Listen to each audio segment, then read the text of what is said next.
Hello, this is Jerry Morton. Welcome to my Finding My Way podcast. This is podcast number 43, titled Settling In. Podcasts 34 through 61 are stories from the year of Army training I experienced. The training started in August 1966 and ended in June 1967. The stories are published in the book Reluctant Lieutenant, From Basic to OCS in the 60s, which was published by Texas A&M University Press as a military history. Settling In is an account of arriving and becoming adjusted to Fort McClellan, Alabama's Advanced Infantry Training, AIT, in the late fall of 1966. Jerry learned that the fort was home to the Army's Chemical Warfare School and the Women's Army Corps, the WACs.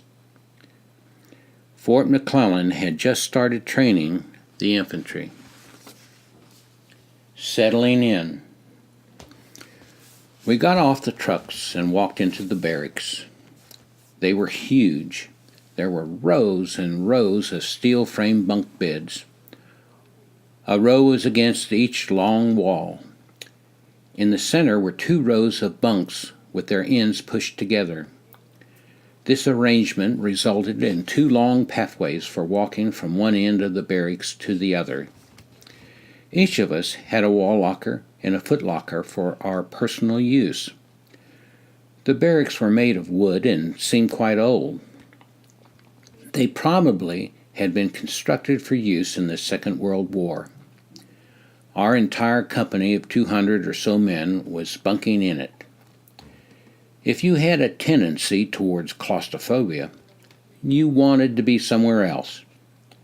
The latrine was filthy. The commodes and urinals had been flush, but the chrome on the water faucets had turned green and was covered with crud. The same was true for exposed pipes, except that they had large rust-flecked areas all over them. Noticeably absent were screaming sergeants. There were a few non-coms around. They just gave brief general instructions like, go on in and pick out a bunk, or chow is from 1800 to 1900 hours. I still had to take a moment to translate that to civilian time, 6 to 7 p.m. The first morning formation would be at 0600 hours.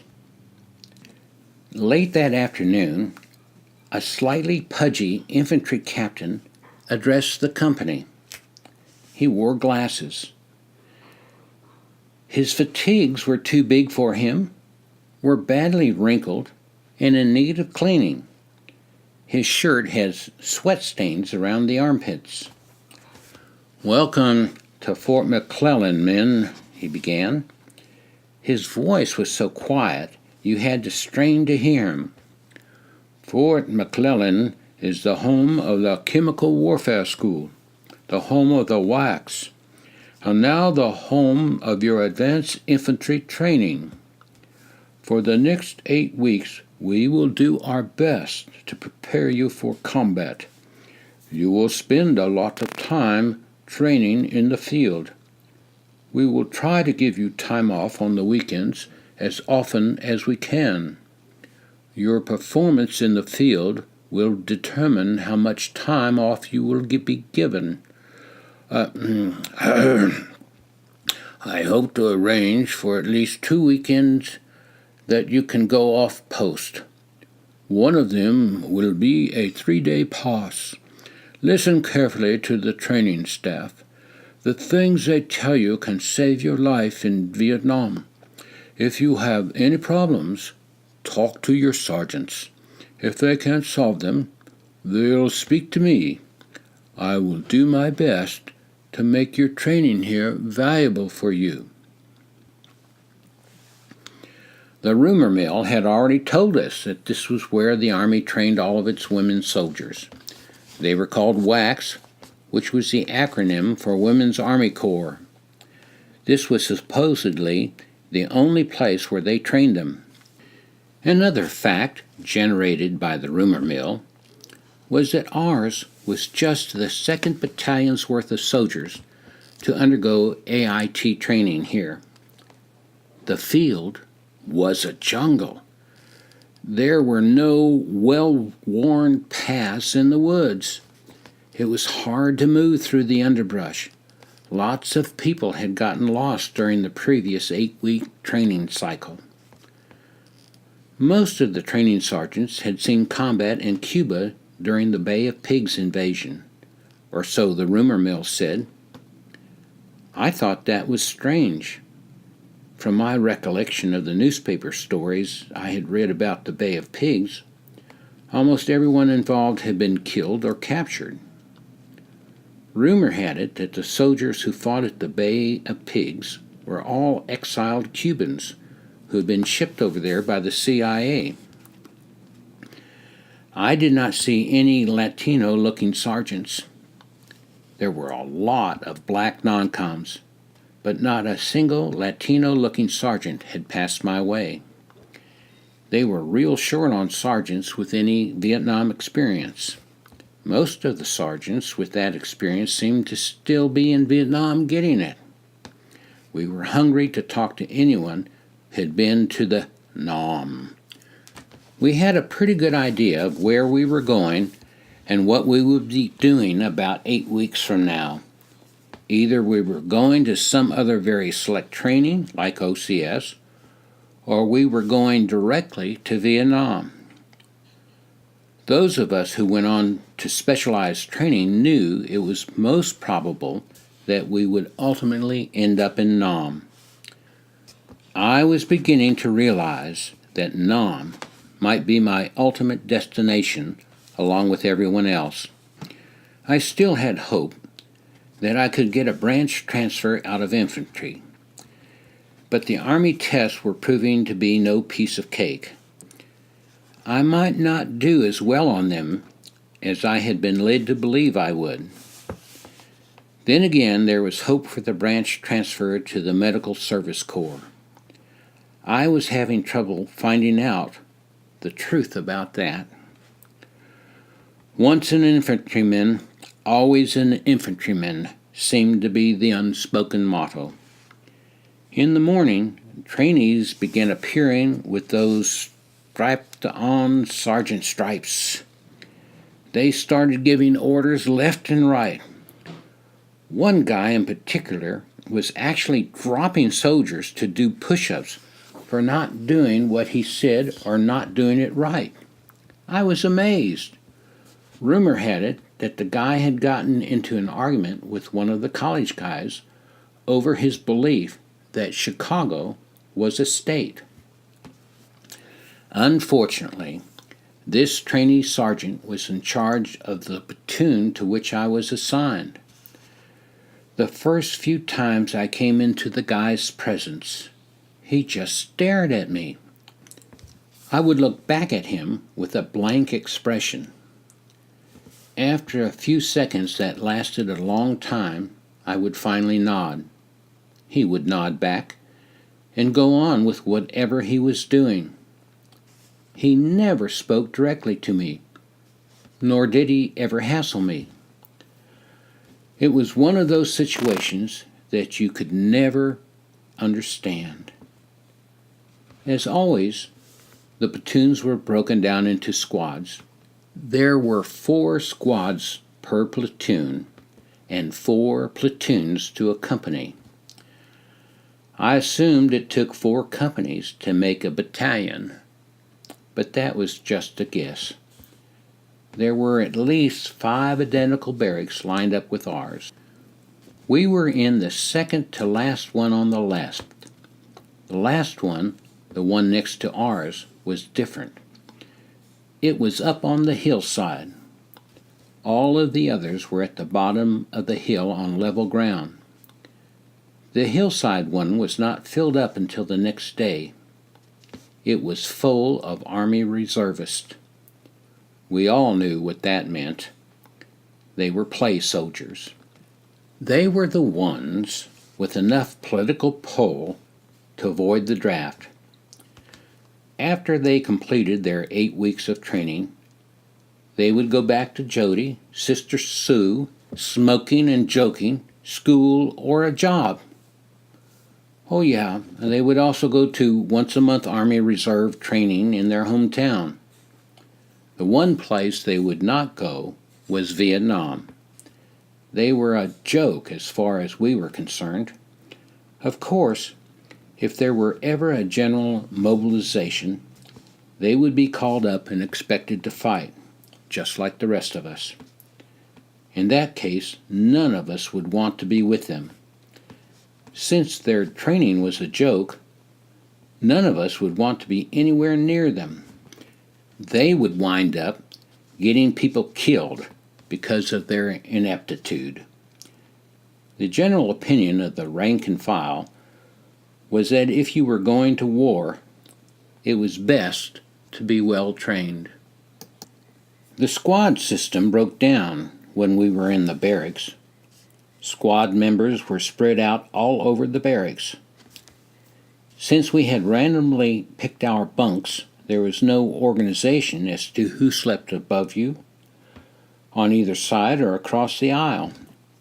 I had selected a bottom bunk 2/3 of the way down from the main entrance and against the left-hand wall. When it came time to hand out barracks cleanup details, I volunteered along with several other guys to do the bathroom. When we got together to subdivide the latrine cleaning task, I volunteered to clean the urinals and sinks. This included polishing the chrome plumbing attached to same.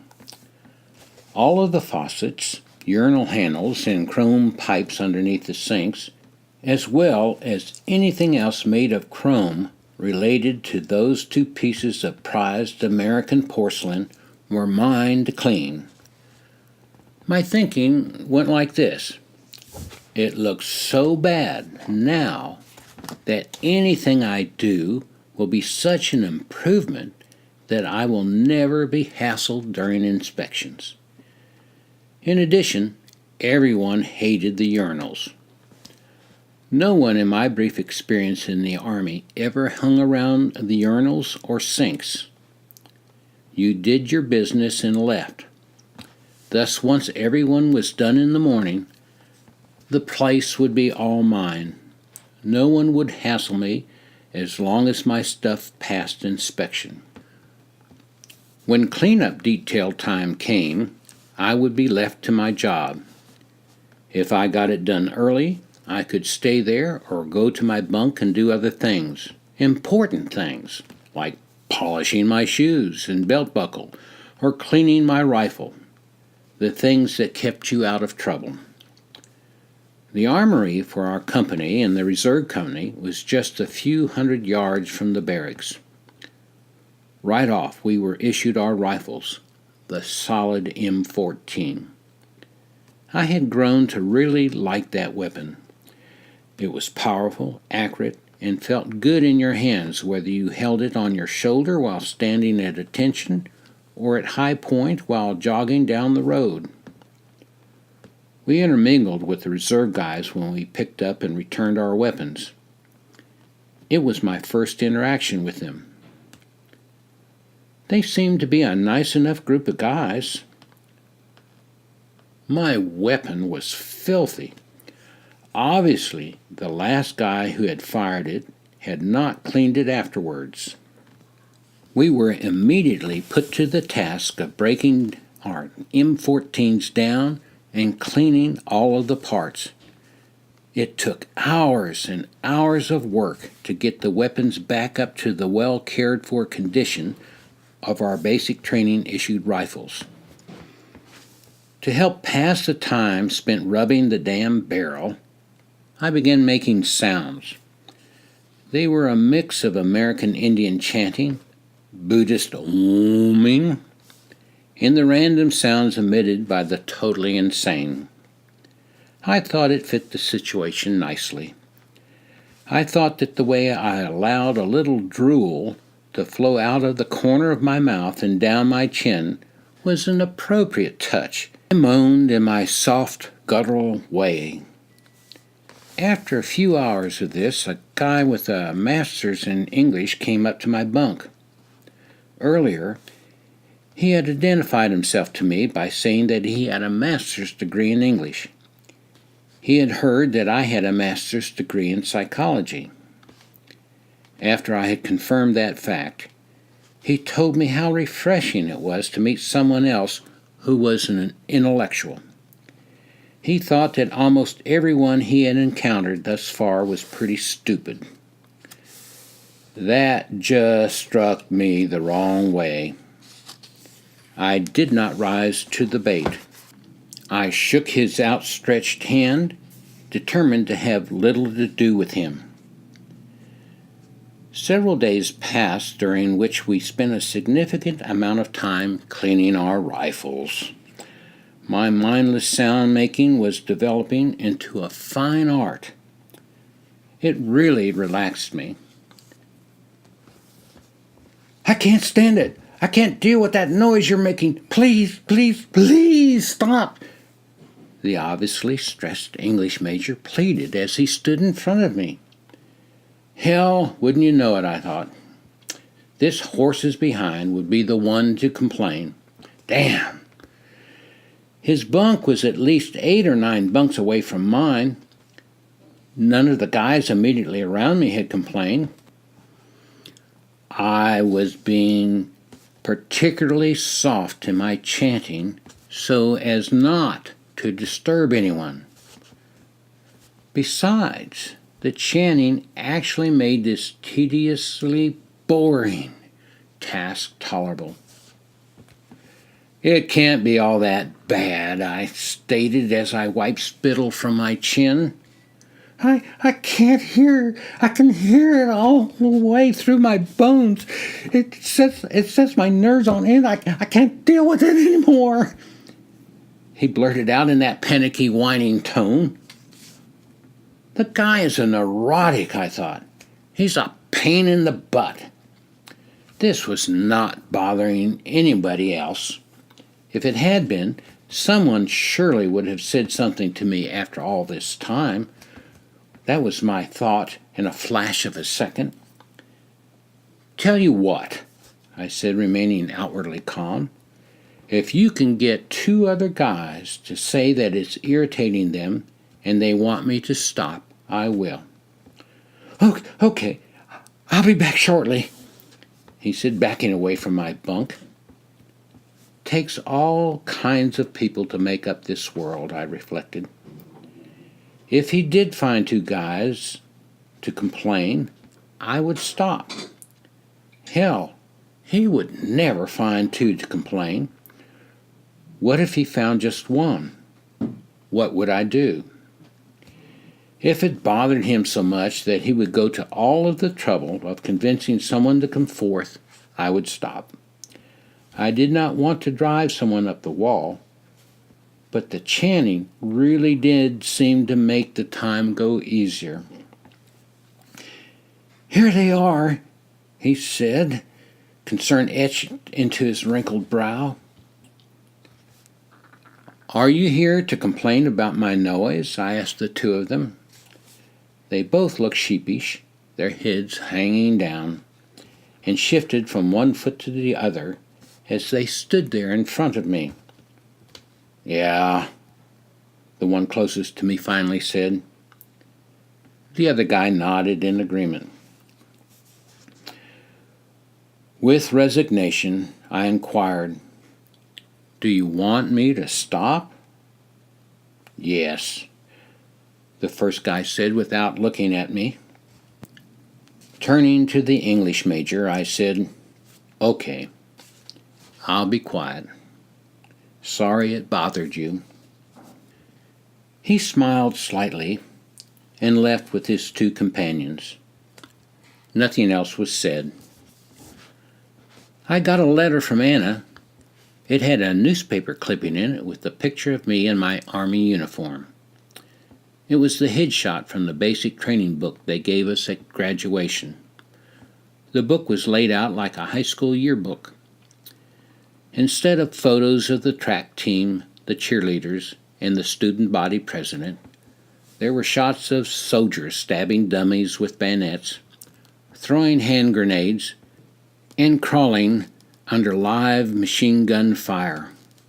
Oh, look, here's my high school class going to the pool, and here's my basic training unit getting gassed. Give me a break. The Army was pushing it, in my opinion. The article was from the little Danville, Kentucky newspaper. Anna was teaching high school there and living in an apartment above a garage. The Army must have thought I was from there, since that was our mailing address. The college we had attended was in Danville. I had lived on Center's campus for 4 years. But Danville was not my home. The only people there who knew me were either the college faculty or had been my classmates. I had graduated 2 years earlier. Not many people would remember me. The article was a little embarrassing for me. The Army had thought to impress the home folks. For me, it was not a status piece. It said that I had been promoted to private first class under the Army's new rapid promotion system. No one here told me anything about it. Maybe I would get a couple of extra dollars a month in my pay. I would have to check when they gave out the next pay envelope. In the meantime, I could imagine some of my college professors reading the article and wondering what I was doing as a private in the Army. Another graduate gone bad, a failure in life. He was only an average student, so what did we expect? In my letter to Anna, I told her about the 3-day pass we would probably get around the middle of the course. Most of the guys said that the best place for us to meet was Atlanta. We started to plan for our next time together. I had learned not to trust the Army. No matter what they told you, it could change at the last minute. I could not be certain that they would give me any leave at Christmas. My orders said they would, but other things changed, and this could too. If Anna and I had a chance to be together, we would take it whenever it came.